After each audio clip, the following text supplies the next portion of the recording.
Tapak-tapak jejak Gajah Mada, karya Arif Sujana. Selamat mendengarkan.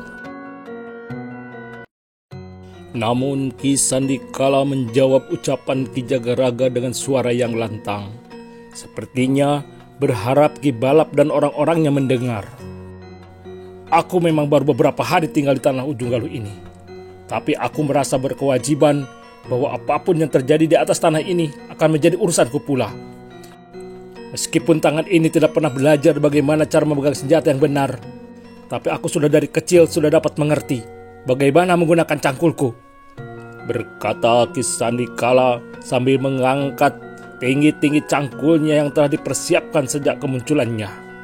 Ki Balap dan orang-orangnya terlihat tersenyum memandang kepada Ki Sandikala. Mereka pikir apa yang didapat dilakukan petani dengan cangkulnya itu. "Apakah kamu membawa badikmu?"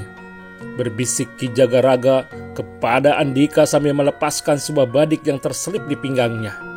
Sebuah pisau pendek agak melengkung, namun terlihat begitu berkilat, tanda sangat begitu tajamnya. "Aku selalu membawanya, ayah," berkata lirih Andika ikut mengeluarkan badiknya pula. Melihat lawannya telah mengeluarkan senjatanya, terdengar Ki Balap berteriak keras, "Beri pelajaran kepada 3 orang securut ini." Demikian Ki Balap memberikan perintah kepada orang-orangnya sendiri sambil dengan langkah mantap menerjang Ki Jagaraga dengan golok panjangnya yang telah dipilihnya sebagai orang pertama yang akan dihadapinya. Ternyata sikap yang diperlihatkan Ki Jagaraga bukan hanya sekadar tenang yang dipaksakan. Ketenangan Jagaraga karena rasa kepercayaan yang tinggi, terutama pada ilmu simpanan yang dimilikinya. Terlihat dengan lincahnya Ki Jagaraga mengelak serangan Ki Balap dan langsung balas menyerang. Terlihat Ki Balap sudah memilih lawan tandingnya. Orang-orang Ki Balap langsung menerjang Andika dan Ki Sandikala. Bagaimana Ki Jagaraga, ternyata Andika juga terlihat sangat menguasai senjatanya. Dengan lincahnya keluar dari setiap serangan lawannya dan langsung balas menyerang. Dan nasib yang kurang beruntung saja dari orang-orangnya Ki Balap yang berhadapan dengan Ki Sandikala. Awalnya mereka menyangka bahwa dengan sekali tebas petani itu akan dapat dilukai. Ternyata mereka salah duga. Bukan golok panjang mereka yang dapat melukai Ki Sandikala, yang terlihat adalah sebaliknya. Tubuh-tubuh mereka langsung terlempar satu persatu seperti laron yang datang mendekati api. Kemanapun pangkal cangkul Ki Sandikala bergerak, begitu ada korban yang terlempar jatuh ke tanah tidak dapat bangkit kembali. Sambil bertempur, Ki Sandikala menyempatkan dirinya melihat keadaan Ki Jagaraga maupun Andika. Akhirnya Ki Sandikala memutuskan untuk secepatnya mengurangi lawan, di mana dirinya melihat Andika dengan sangat susah payah menghadapi jumlah lawan yang cukup banyak. Sementara itu, dilihatnya tidak ada yang membantu pertempuran Ki Balap menghadapi Ki Jagaraga. Semua orang yang masih berada dan menyaksikan di tempat pertempuran itu, terutama warga Padukuhan Ujung Galuh yang semula menyangka bahwa Ki Jagaraga, Andika dan seorang lelaki yang belum dikenalnya itu akan menjadi korban pembantaian dari Ki Balap dan orang-orangnya. Ternyata dugaan mereka tidak terjadi, bahkan sebaliknya. Justru orang-orang Ki Balaplah yang satu persatu jatuh tidak bergerak lagi. 1-2 orang telah dapat dilukai oleh Andika yang masih menghadapi lawan yang cukup banyak. Sementara itu, Ki Sandikala telah bertekad untuk secepatnya mengurangi lawannya. Maka ketika Ki Sandikala tidak lagi hanya menanti datang lawan, Ki Sandikala telah bergerak mendekati orang-orang Ki Balap. Semua mata tidak lagi melihat pertempuran Ki Jagaraga dengan Ki Balap, juga tidak begitu memperhatikan Andika. Semua mata tertuju seperti terkesima menyaksikan bagaimana Ki Sandikala dengan cangkul pendeknya merobohkan lawannya satu persatu dengan begitu mudahnya. Pangkal cangkul Ki Sandikala seperti bermata, tidak ada satupun gerakannya yang tidak membawa sebuah keluh kesah, bahkan jerit sakit yang sangat. Dan hanya dalam beberapa gebrakan saja sudah banyak orang-orang Ki Balap yang tergeletak tidak mampu lagi berdiri lagi. Dan hanya dalam beberapa gebrakan saja sudah banyak orang-orang Ki Balap yang tergeletak tidak mampu bangkit berdiri lagi. Mengapa kalian meninggalkan aku?" berkata Ki Sandikala melihat sisa lawannya telah menghindarinya, berlari memilih mengeroyok Andika. Ternyata mereka merasa begitu jerih melihat beberapa kawannya yang terkapar tidak mampu lagi melanjutkan pertempurannya dikibas pukulan pangkal cangkul Ki Sandikala. Ki Sandikala tidak melepas begitu saja lawannya yang lari menyingkir pindah ke arah Andika. Malah Ki Sandikala telah masuk menyeruak, memporak-porandakan kerumunan lawannya yang tengah menyerang Andika. Kembali beberapa tubuh terlempar terkena pukulan pangkal cangkul Ki Sandikala. Sisa orang-orang Ki Balap hanya tinggal 5 orang. Terlihat mereka langsung mundur penuh rasa jerih ketika Ki Sandikala mendekatinya. "Lari menjauhlah kalian, atau ujung cangkul ini terpaksa tertanam di kepala kalian," berkata Ki Sandikala sambil mengangkat cangkulnya tinggi-tinggi. Kelima orang itu seperti melihat sebuah senjata yang begitu menakutkan, padahal hanya sebuah cangkul di tangan Ki Sandikala. Mereka sepertinya termakan dengan ucapan Ki Sandikala, di mana mereka membayangkan hanya dengan pangkal cangkulnya beberapa kawannya tidak dapat bangkit berdiri. Bagaimana dengan ujung cangkul yang tajam itu yang dapat tertanam di kepalanya? Berpikir seperti itu, mereka tidak lagi memperdulikan Ki Balap yang masih bertempur bersama Ki Jagaraga. Yang mereka pikirkan adalah keselamatan diri sendiri. Maka terlihat kelima orang itu mengikuti perintah Ki Sandikala pergi jauh-jauh. "Dasar orang-orang bodoh!" bergerutu Ki Balap yang menyaksikan 5 orangnya telah pergi meninggalkannya. "Lihatlah, kamu hanya seorang diri," berkata Ki Jagaraga kepada Ki Balap sambil melompat menghindar ke belakang sambil memberi kesempatan kepada Ki Balap menilai keadaan. Sebagaimana yang dikatakan oleh Ki Jagaraga, Ki Balap memang sudah tinggal seorang diri. Begitu cemas hati Ki Balap melihat lingkaran banyak orang yang berdiri dari para prajurit Singasari dan beberapa warga Padukuhan Ujung Galuh yang berbondong-bondong datang ketika mendapat kabar adanya keributan di pedukuhan mereka. Melihat keadaan seperti itu membuat Ki Balap mulai menjadi gentar, apalagi ketika mendengar sebuah percakapan yang sengaja suaranya dikeraskan yang mungkin bermaksud agar dirinya mendengar dan menjadi surut melanjutkan tandingnya. "Tuan Senapati, apa hukumannya untuk seorang yang telah membuat sebuah keributan?" berkata seorang dengan suara agak terdengar keras, bermaksud Ki Balap agar mendengarnya. Ternyata suara itu berasal dari Ki Sandikala yang berdiri tidak jauh dari Raden Wijaya. "Hukuman yang pantas untuknya adalah ditawan selama 2 bulan. Namun bila tidak dapat dibina, akan dipaksa menjadi seorang budak belian," berkata Raden Wijaya mengerti maksud Ki Sandikala dengan ikut berkata keras-keras. "Dengar Ki Balap, urusan ini kukira tidak ada gunanya dilanjutkan, dan aku akan meminta ampunan kepada Tuan Senapati Singasari untukmu," berkata Ki Jagaraga yang cepat tanggap memberi kesempatan kepada Ki Balap untuk berpikir. "Sarungkan golokmu," berkata kembali Ki Jagaraga. Ternyata suara dan perkataan Ki Jagaraga seperti membius diri Ki Balap. Terlihat perlahan telah menyarungkan kembali golok panjangnya. Melihat Ki Balap menuruti apa yang diminta, terlihat Ki Jagaraga datang menghampiri Raden Wijaya yang tengah berdiri tidak jauh darinya. "Tuan Senapati, izinkan hamba memohon ampunan untuk sahabat hamba yang tanpa sengaja telah membuat sebuah keributan kecil di padukuhan kami," berkata Ki Jagaraga dengan merangkapkan tangannya penuh hormat dan berharap Raden Wijaya memenuhinya. Terlihat Raden Wijaya tersenyum penuh kebanggaan kepada keluasan hati Ki Jagaraga yang telah memohonkan ampunan kepada seseorang yang baru saja akan mencelakai dirinya dan anaknya.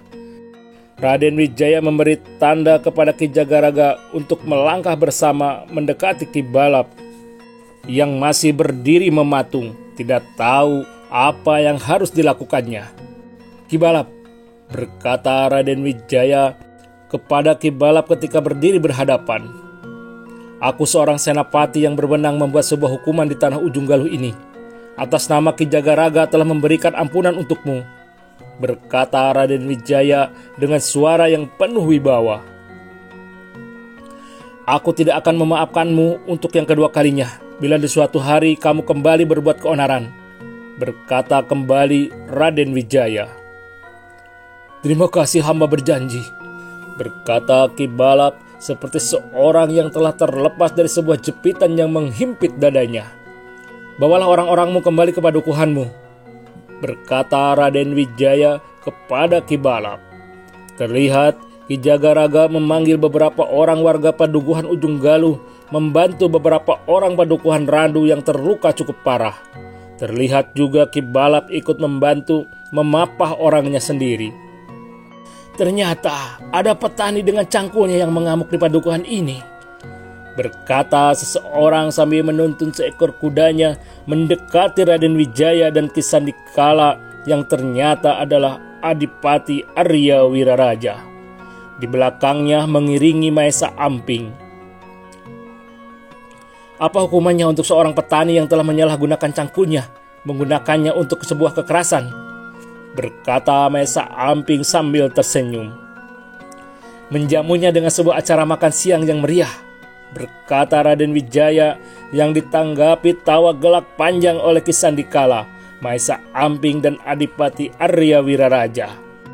"Sebuah hukuman yang setimpal," berkata Adipati Arya Wiraraja sambil mengacungkan jempolnya ke atas tinggi-tinggi.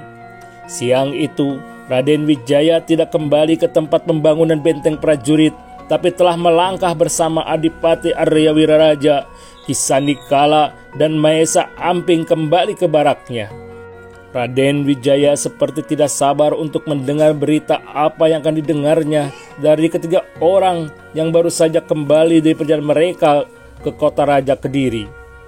Di atas mereka, mentari telah menempel di tengah lengkung payung langit, merampas semua bayang-bayang, namun berjalan di atas tanah padukuhan yang rimbun bersama sebelir angin memberi hati teduh dan damai. Tidak terasa mereka telah sampai di barak sementara. Beberapa orang di barak itu sepertinya dengan penuh gembira menyambut kembali datangnya Maesa Amping, Ki Sandikala, dan Adipati Arya Wiraraja. Para prajurit yang bertugas di dapur umum ternyata telah menyiapkan hidangan makan siang untuk mereka. "Terima kasih," berkata Raden Wijaya kepada seorang prajurit terakhir yang telah membawa beberapa hidangan untuk mereka. Adipati Arya Wiraraja sepertinya mengetahui isi hati Raden Wijaya yang ingin mendengar apa saja yang telah mereka bertiga dapatkan dari kota Raja Kediri. Namun Adipati Arya Wiraraja sepertinya menunda hingga mereka menyelesaikan sajian hidangan yang sudah tergelar di depan mereka. Setelah mereka usai menikmati hidangan makan siang yang cukup meriah itu, ternyata Adipati Arya Wiraraja masih juga belum membuka pembicaraan yang diharapkan oleh Raden Wijaya. Terlihat Adipati Arya Wiraraja, Maesa Amping, dan Ki Sandikala hanya membuka pembicaraan yang kurang penting. "Tidak sabar aku ingin mendengar kabar Paman Arya Wiraraja dari kota Raja Kediri," berkata Raden Wijaya seperti memotong pembicaraan mereka. Adipati Arya Wiraraja, Ki Sandikala, dan Maesa Amping terlihat saling berpandangan penuh senyum tersirat. Ternyata mereka bertiga memang tengah menggoda dan menguji kesabaran Raden Wijaya. "Aku takut Senapati penguasa tanah Ujung Galuh ini akan memerintahkan 10 orang prajuritnya untuk membuka mulutku," berkata Adipati Arya Wiraraja yang ditanggapi tawa oleh Ki Sandikala, Maesa Amping, dan Ranggalawe. "Ternyata kalian bertiga sudah seperti batok, sumbu dan minyak api, senang melihat orang lain terbakar," berkata Raden Wijaya sambil tersenyum memandang 3 orang yang terlihat telah begitu bersahabat, telah saling mengenal dan sehati. Akhirnya, dengan wajah penuh kesungguhan, Adipati Arya Wiraraja menyampaikan beberapa kesepakatan yang telah mereka terima dari Raja Jayakatwang. Penguasa Kediri itu bersedia memberikan tanah Ujung Galuh dan sekitarnya sebagai daerah swatantra dengan sebuah syarat bahwa Raden harus menarik semua pasukan Singasari yang menutup dan mengusik daerah perdagangan mereka, berkata Adipati Arya Wiraraja kepada Raden Wijaya. "Aku menerima kesepakatan itu. Segera akan kukirim utusanku untuk menarik semua prajurit Singasari," berkata Raden Wijaya dengan penuh gembira menerima kesepakatan itu. "Saatnya membangun sebuah kekuatan baru," berkata Adipati Arya Wiraraja penuh dukungannya. "Terima kasih untuk dan atas segala dukungan Paman Adipati," berkata Raden Wijaya. "Aku pernah bersama Maesa Amping dan Kisanikala melihat sendiri keadaan hutan Maja, sebuah tempat yang cukup tersembunyi untuk membangun kekuatan baru itu," berkata Adipati Arya Wiraraja menyetujui rencana Raden Wijaya membangun kekuatan barunya di atas tanah hutan Maja. Demikianlah pembicaraan pun semakin menajam kepada jumlah kekuatan yang harus mereka miliki. "Sedikitnya kita harus mempunyai kekuatan yang seimbang dengan kekuatan mereka," berkata Adipati Arya Wiraraja memberikan sebuah usulannya. "Hamba dapat membawa 1.000 orang para cantrik Padepokan Teratai Putih yang tersebar di Jawa Dwipa dan Bali Dwipa," berkata Kisandikala. "Aku dapat membawa 100 para cantrik Padepokan Pamencutan dari Bali Dwipa," berkata Maesa Amping memastikan dirinya untuk dapat membawa para cantriknya dari Padepokan Pamencutan. "Baiklah, aku akan menitipkan 2.000 warga tanah Perdikan Songanep bergabung bersama kekuatan barumu," berkata Adipati Arya Wiraraja. "Aku tidak akan melupakan budi paman dan kalian berdua," berkata Raden Wijaya merasa begitu terharu atas dukungan yang diberikan kepadanya. Hanya kata itulah yang mampu diucapkannya, selebihnya rongga dadanya seperti tersegug keharuan hati atas ketulusan dan kesetiaan para sahabatnya yang setia dan bersedia berdiri di belakangnya. Demikianlah, hari itu juga Raden Wijaya telah mengutus beberapa prajuritnya ke kota Raja Singasari untuk menarik semua kekuatannya bergabung terpusat di tanah Ujung Galuh. Angin semilir dingin menembus lewat celah-celah dinding kayu barak prajurit di tanah Ujung Galuh. Terlihat Adipati Arya Wiraraja, Raden Wijaya, Maesa Amping, Kisandikala dan Ranggalawe masih berbincang di atas tikar pandan merancang sebuah rencana panjang mereka. "Orang-orangku akan datang di awal guna membangun sebuah lumbung besar di hutan Maja," berkata Adipati Arya Wiraraja. "Orang-orangku akan datang kemudian untuk membangun sebuah pedukuhan yang besar," berkata Kisandikala. "Raja Jayakatwang tidak akan melihat bahwa di dalam padukuhan besar itu bersembunyi sebuah kekuatan yang akan menghancurkannya. Di padukuhan baru itulah kita akan menempa para prajurit yang kuat, para prajurit yang memiliki semangat baja siap turun di medan laga," berkata Adipati Arya Wiraraja penuh semangat.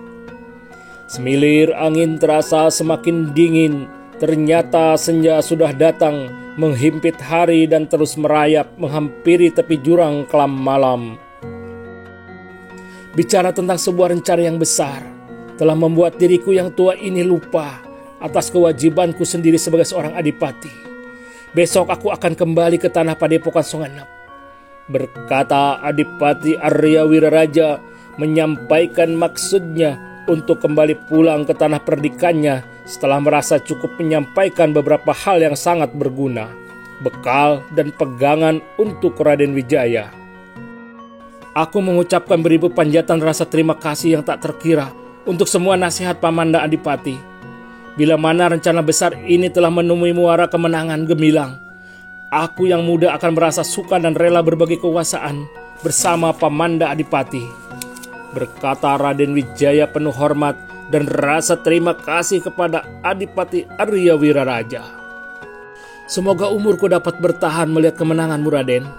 Dan setiap setengah jengkal tanah yang Raden berikan kepadaku akan kubagi lagi sebagai sejengkal tanah yang akan melindungi tanah kekuasaan yang Raden miliki," berkata Adipati Arya Wiraraja penuh kesungguhan hati kepada Raden Wijaya. Semilir angin berhembus begitu keras berdesir lewat celah-celah kayu barak. Beberapa prajurit di barak lain terdengar masih berkumpul, mungkin sambil menunggu rasa kantuk yang belum juga datang. Dan malam pun terus merayapi hari yang terus berjalan, menggeser waktu demi waktu. Sementara itu langit malam sepi di atas barak terlihat terbungkus warna kelabu, menyembunyikan kerlip bintang dan cahaya bulan. Langit memang terlihat sebentar lagi akan mencurahkan air hujan. Nikmatnya bila hujan turun di malam ini, kita bisa tidur pulas tanpa gangguan nyamuk yang nakal, berkata seorang prajurit sambil menatap langit. "Semoga tidak datang angin menerbangkan awan mendung," berkata kawan prajurit itu di sebelahnya, ikut memandang langit berawan hitam tebal, berharap hujan akan turun. "Kemarin warna langit sama seperti malam ini, tapi jangankan hujan besar, gerimis saja tidak juga turun," berkata prajurit lainnya sambil menuangkan minuman wedang jahe ke dalam mangkuknya. Pagi itu, mentari sudah bergeser setinggi alis di atas hamparan laut biru ketika sebuah perahu bercadik berlayar tunggal terlihat mulai merenggang bergeser dari dermaga kayu Bandar Ujung Galuh. "Bila ada kesempatan, aku akan sering-sering menengok ayah," berkata Ranggalawe melambaikan tangannya kepada seorang tua yang terlihat masih gagah, penuh senyum membalas lambaian tangan Ranggalawe. Orang tua berpenampilan bangsawan dan sangat begitu gagah, tidak lain adalah Adipati Arya Wiraraja yang akan pulang kembali ke tanah perdikan Songenep. Raden Wijaya, Ranggalawe, Ki Sandikala dan Maesa Amping mengantar Adipati Arya Wiraraja sampai di dermaga Bandar Ujung Galuh. Mata mereka terus mengiringi perahu bercadik yang memuat Adipati Arya Wiraraja bersama dengan 4 orang prajurit Singasari yang ditugaskan untuk mengantar orang tua itu sampai di tanah perdikannya sendiri, di tanah perdikan Songenep, Pulau Madura. Dan akhirnya perahu bercadik itu telah semakin jauh tersamar bersama puluhan perahu nelayan di bawah lengkung langit biru yang bersanding bersama gumpalan kapas awan putih yang bergerak tertiup angin menuju arah timur bumi. Hari itu Raden Wijaya seperti biasa meninjau pembangunan benteng prajuritnya, namun hanya beberapa saat saja, karena tidak begitu lama terlihat Raden Wijaya, Maesa Amping dan Ki Sandikala telah menyeberangi Sungai Kalimas. Ternyata mereka menuju ke hutan Maja. Matahari pagi telah merangkak naik menerangi padang perdu yang berhadapan dengan hutan Maja. "Di atas padang perdu inilah kita akan membangun petak-petak sawah dan ladang," berkata Raden Wijaya di atas sebuah batu sungai kecil yang jernih membelah padang perdu. "Aku merasakan ratusan tahun silam di atas padang perdu ini sudah pernah tumbuh sebuah ladang yang luas dipenuhi tanaman umbi," berkata Ki Sandikala sambil menyapu pandangannya ke hamparan padang perdu di tepi hutan Maja yang cukup luas. "Beberapa bulan lagi akan berubah seperti yang Ki Sandikala bayangkan, menjadi hamparan petak-petak sawah dan ladang," berkata Maesa Amping kepada Ki Sandikala. "Mari kita lihat tanah keraton kita," berkata Ki Sandikala seperti tidak sabar mengajak Maesa Amping dan Raden Wijaya masuk ke hutan Maja.